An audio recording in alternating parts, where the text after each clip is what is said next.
सुस्वागतम.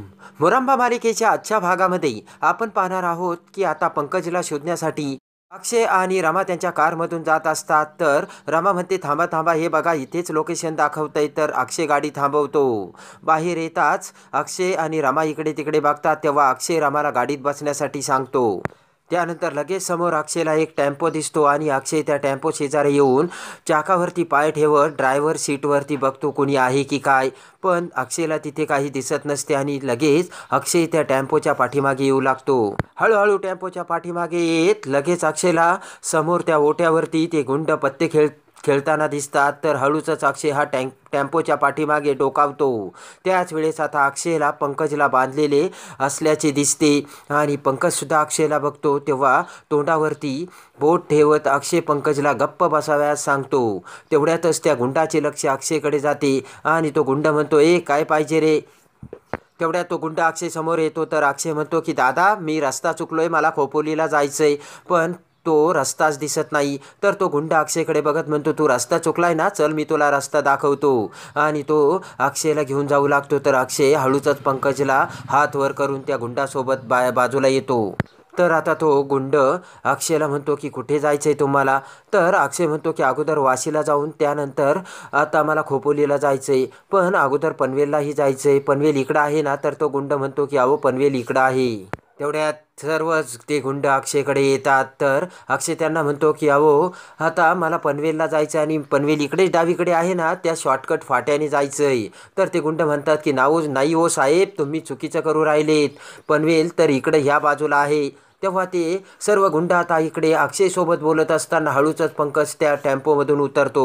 पंकज गाडीतून उतरत लगेच लंगडत लंगडत जाऊ लागतो. तेवढ्यात ते गुंड पंकजला बघून तो गुंड म्हणतो की अरे तो लंगड्या पळू राहिलाय, चला चला. आणि गुंड त्या पंकज मागे पळू लागतात. पण पाठीमागून अक्षय एका गुंडाला लात मारून खाली पाडतो आणि 2 ते 3 गुंडाला अक्षय हा मारून लगेच त्यांना धक्के देऊन अक्षय हा पंकजकडे जाऊ लागतो. इकडे आता रमा कारमध्ये बसून पंकजचाच विचार करत असते आणि आता पंकजला तो गुंड पकडतो. पण तेवढ्यात पाठीमागून अक्षय तिथे त्या गुंडाला मारतो. तर 2-3 गुंड पळतच अक्षयला धरतात आणि पंकजला सुद्धा. एवढ्यात पाठीमागून रमा तिथे येत एका गुंडाला दांडा मारते. तर खाली तो गुंड पडताच रामाला म्हणतो, कोण आहे तू. तर रामा म्हणते, बायको आहे यांची मी. तर पंकज म्हणतो की भाची आहे मी.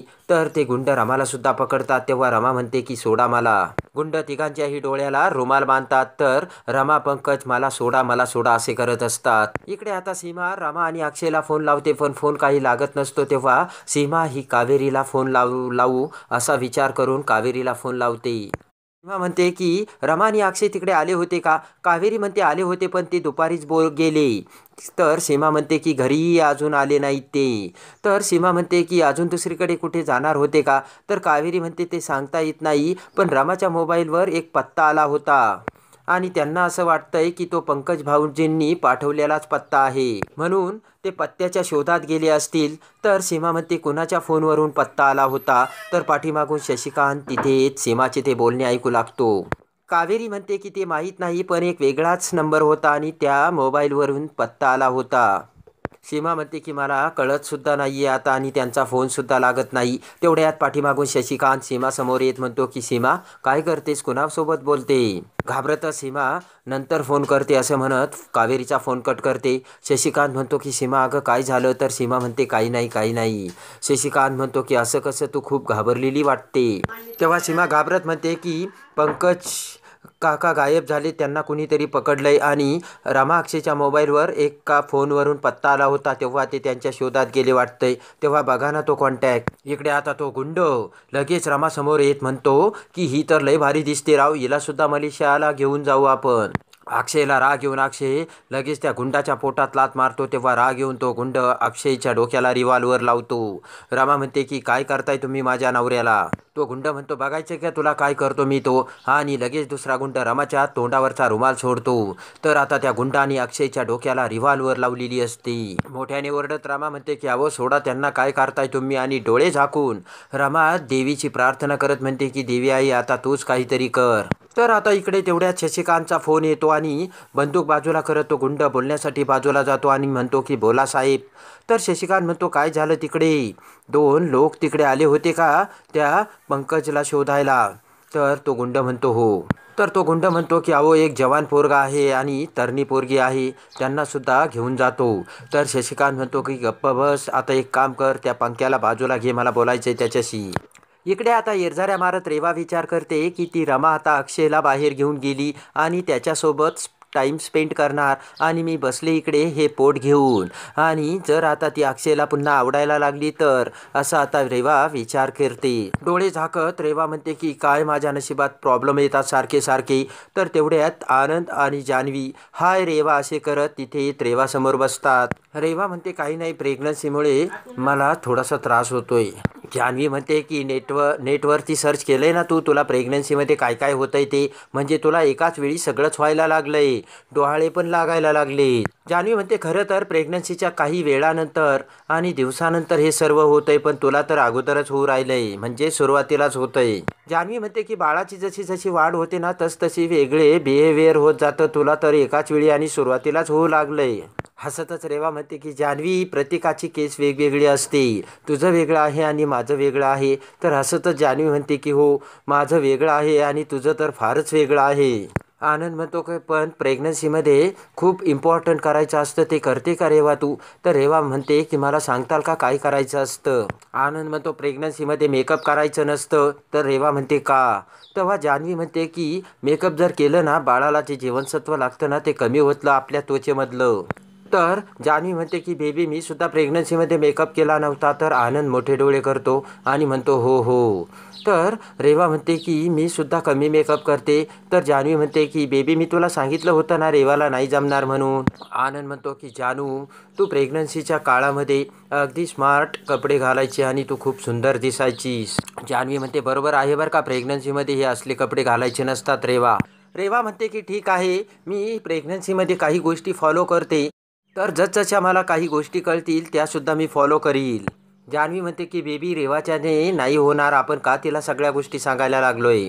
तर आनंद म्हणतो की चल आपण उगाचच टाईम वेस्ट केला, तुला हॉट चॉकलेट खायला देतो. आणि आनंद हा जान्हवीला घेऊन निघून जातो. त्यानंतर आता इकडे रेवा विचार करते मी जर मेकअप केला नाही तर मी अक्षयला पुन्हा आपल्याकडे कसे वळवील. रेवा विचार करते की काय काय नाटक करावं लागतंय. इकडे आता शशिकांत पंकजला फोनवर बोलत म्हणतो की जे काही घडलंय आणि त्यात जर माझं नाव आलं ना, माझ्या इतकं कोणी वाईट माणूस नाही, आणि असं जर झालं ना तर तुझ्या भाचीला रमालाच गायब करील मी. तर शशिकांत म्हणतो की मी जे सांगेल ना तेच करायचं. तर घाबरत पंकज म्हणतो हो मी तुम्ही जे सांगताल तेच करील. शशिकांत लगेच त्या गुंडाला म्हणतो मी सांगतो ते कर, आणि त्या गुंडाच्या मोबाईलवर शशिकांत काय करायचं ते सांगतो. त्यानंतर आता तो गुंड रमा, अक्षय आणि पंकजला कार समोर आणतो आणि म्हणतो की मी आता 5 पर्यंत मोजील, त्यानंतर तुम्ही तुमच्या डोळ्यावरचा रुमाल काढायचा आणि अजिबात हालायचं नाही असे म्हणत तो 1-2 मोजू लागतो आणि लगेच ते गुंड पळून जातात. तर पंकज त्याच्या डोळ्यावरचा रुमाल काढतो आणि अक्षय रमाचा रुमाल काढतो. तेव्हा इकडे तिकडे बघत अक्षय म्हणतो कुठे गेले हे लोक? तर आता लगेचच रमा म्हणते पंकज काका तुम्ही बरे आहात ना? तर पंकज घाबरत म्हणतो हो.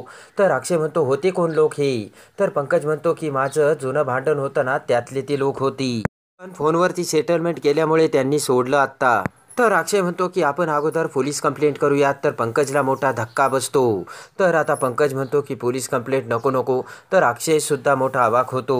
इकडे आता त्यानंतर पंकजला सोडवून अक्षय हा घरी येतो. तर रेवा अक्षयला म्हणते की मला आणि बाळाला घेऊन अक्षय तू कुठे लॉंग ड्राईव्हला येशील का? तर अक्षय होकार देतो आणि लगेच रेवा ही अक्षयसोबत लॉंग ड्राईव्हवरती फिरायला जायला गाडीमध्ये बसते. पण तेवढ्यात पाठीमागून रमा ही गाडीतच बसलेली असते आणि दोघांच्या मध्ये येत म्हणते की कुठे चाललोय आपण फिरायला? तर रेवा म्हणते की तू इथे काय करतेस, कशाला आलीस? तर रमा म्हणते की मला सुद्धा फिरायला यायचंय ना माझ्या नवऱ्यासोबत. रमा म्हणते की आता तिघांमध्ये म्हणून मी चौथी आली. तर चौघे कोण असे रेवा विचारताच रमा म्हणते की तू, मी, हे आणि बाळ. तेव्हा रेवाला मोठा धक्का बसतो आणि लगेचच रेवा ही कपाळाला हात लावते. रेवाने कपाळाला हात लावल्याबरोबर इकडे रमा ही अक्षयच्या हातात हात देते आणि आता रमा अक्षयने सुद्धा मोठा प्लान केलेला असतो आणि आता प्रेमाने रमा अक्षय दोघेही एकमेकांकडे बघू लागतात आणि आता रमाने रेवाचा लॉंग ड्राईव्हवर जाण्याचा प्लान उधळून लावलेला असतो. इकडे आता पंकज काकाला रमा आणि अक्षय व्यवस्थित सोडून घरी आणतात. पण आता शशिकांतचे भयानक सत्य आता पंकज कसा अक्षय रमासमोर घेऊन येतो आणि शशिकांतचा ड्रगचा धंदा अक्षय कसा पोलिसांसमोर आणतो हे बघण्यासाठी आणि मुरंबा मालिकेच्या डेली अपडेटसाठी आपल्या चॅनलला लाईक करा, सबस्क्राईब करा.